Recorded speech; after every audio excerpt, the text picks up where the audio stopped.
Et puis J-12 avant le réveillon de Noël. Au programme peut-être de votre menu, crevettes, saumon et les huîtres. Oui, connaissez-vous l'expression de coffre à ciel ouvert? Eh bien, c'est comme ça que les personnes mal intentionnées appellent les parcs ostréicoles. Alors, dans le sud-ouest, les forces de l'ordre veillent sur les parcs à huîtres. Plus précisément, dans le bassin d'Arcachon, les patrouilles de gendarmerie se sont intensifiées ces derniers jours.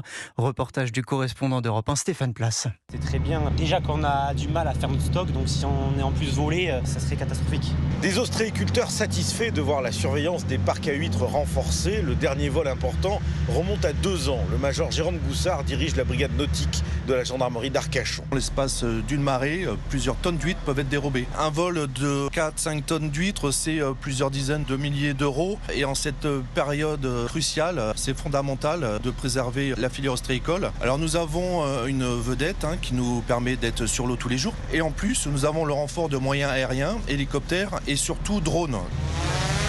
Le drone décolle et transmet ces images en direct à la vedette de gendarmerie. Au Cap Ferret, ce sont 2 militaires à cheval que l'on voit patrouiller dans ces parcs à huîtres. L'adjudant Jérémy du poste régional de la garde républicaine, déployé pour la première fois dans ce dispositif. Par l'intermédiaire du cheval, on accède à différents sites qui ne sont pas accessibles pour nos autres camarades. Mais aussi le cheval facilite le contact, bien évidemment, avec la population, favorise la recherche du renseignement. Contrôle, surveillance, de jour comme de nuit. On va aller à Bélisère. Arcachon, Stéphane Place, Europe 1.